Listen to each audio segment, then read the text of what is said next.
Pagpapaliban ng BARM election suportado ng mga lider sa Mindanao, Senado at Kongreso kumilos na din sa nasabing issue. Usapin ngayon ang sinasabing pagpapaliban ng BARM election sa susunod na taon. Ito ay matapos maglabas ang Supreme Court ng desisyon kung saan inaalis ang sulu sa nasasakupan ng Bangsamoro Autonomous Region in Muslim Mindanao. Isa pang tinitignan ay ang kakulangan ng sapat na panahon para maging maayos at mapayapa ang kauna-unahang parliamentary election sa BARM. Kabilang sa mga sumusuporta dito ay mismong mga lider ng Mindanao na pinangungunahan ng gobernador ng Maguindanao del Norte, Lanao del Sur, Basilan at Tawi-Tawi, na ayon sa kanila ay hindi dapat mailagay sa kompromiso ang integridad sa gaganaping eleksyon at isaalang-alang ang pagkakaalis ng sulu sa BARM.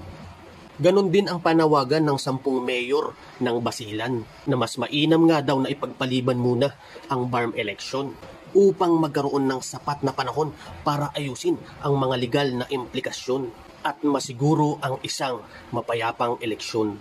Kung mayroon mang nakakaalam sa ikabubuti ng kanilang lugarin, yun ay ang mga mayors na tumatayong ama sa kanilang bayan na pinaglilingkuran. Kabilang sa mga lumagda ng position paper para sa postponement ng BARM election ay sina Mayor Roderick Purigay ng Lamitan, Mayor Nasir Abubakar ng Lantawan, Mayor Moner Manisan ng Tabuan Lasa, Mayor Jomar Maturan ng Ongkayapukan, Mayor Jaydi Farlajid ng Albarca, Mayor Ali Sali ng Akbar, Mayor Arsina Kahingnano ng Mutamad, Mayor Jul Adnan Hataman ng Sumisip, Mayor Arkam Istarol ng Tipo-Tipo, at Mayor Talib Pawaki ng Hajj Muhammad Atchul. Sa issue ng BARM election, nagsimula na nga ding kumilos ang Senado at Kongreso. Si Senate President Chis Escudero nagpasa na ng Senate Bill na 2862. Layunin nito na ipagpaliban ang BARM election sa susunod na taon upang isaayos at mapaghandaan pa ang nasabing BARM election. Nagbigay na din ng pahayag si PBBM ukol sa usapin. At ayon nga sa Pangulo, mabuting ayusin muna ang lahat ng gusot bago ituloy ang nasabing eleksyon. Saad pa ng Pangulo na mas mabuting pakinggan ang suwestyon ng mga namumuno sa BARM upang maging maayos at mapayapa ang gaganaping eleksyon dito. Alam naman nating lahat na matagal ng issue ang kapayapaan sa Mindanao, kaya nararapat na mabigyan ng sapat na panahon upang maisaayos at magkaroon ng mapayapang BARM election. Ikaw, pabor ka ba na ipagpaliban ng BARM election? Sila ang inyong maasa. Pagpapaliban ng BARM election suportado ng mga lider sa Mindanao, Senado at Kongreso kumilos na din sa nasabing issue. Usapin ngayon ang sinasabing pagpapaliban ng BARM election sa susunod na taon. Ito ay matapos maglabas ang Supreme Court ng desisyon kung saan inaalis ang sulu sa nasasakupan ng Bangsamoro Autonomous Region in Muslim Mindanao.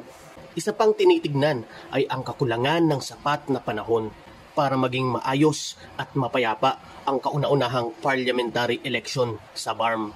Kabilang sa mga sumusuporta dito ay mismong mga lider ng Mindanao na pinangungunahan ng gobernador ng Maguindanao del Norte, Lanao del Sur, Basilan at Tawi-Tawi, na ayon sa kanila ay hindi dapat mailagay sa kompromiso ang integridad sa gaganaping eleksyon at isaalang-alang ang pagkakaalis ng sulu sa BARM. Ganon din ang panawagan ng 10 mayor ng Basilan na mas mainam nga daw na ipagpaliban muna ang BARM election upang magkaroon ng sapat na panahon para ayusin ang mga legal na implikasyon at masiguro ang isang mapayapang eleksyon. Kung mayroon mang nakakaalam sa ikabubuti ng kanilang lugarin, yun ay ang mga mayors na tumatayong ama sa kanilang bayan na pinaglilingkuran.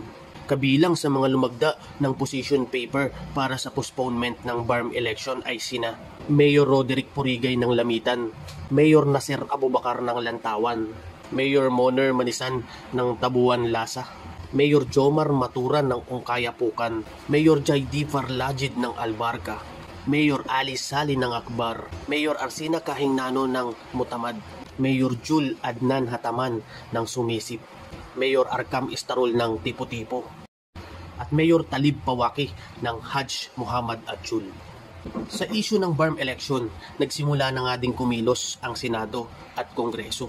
Si Senate President Chis Escudero nagpasa na ng Senate Bill na 2862. Layunin nito na ipagpaliban ang BARM election sa susunod na taon upang isaayos at mapaghandaan pa ang nasabing BARM election. Nagbigay na din ng pahayag si PBBM ukol sa usapin. At ayon nga sa Pangulo, mabuting ayusin muna ang lahat ng gusot bago ituloy ang nasabing eleksyon. Saad pa ng Pangulo na mas mabuting pakinggan ang suwestyon ng mga namumuno sa BARM upang maging maayos at mapayapa ang gaganaping eleksyon dito. Alam naman nating lahat na matagal ng issue ang kapayapaan sa Mindanao, kaya nararapat na mabigyan ng sapat na panahon upang maisaayos at magkaroon ng mapayapang BARM eleksyon. Ikaw, pabor ka ba na ipagpaliban ng BARM election? Sila ang inyong maasa.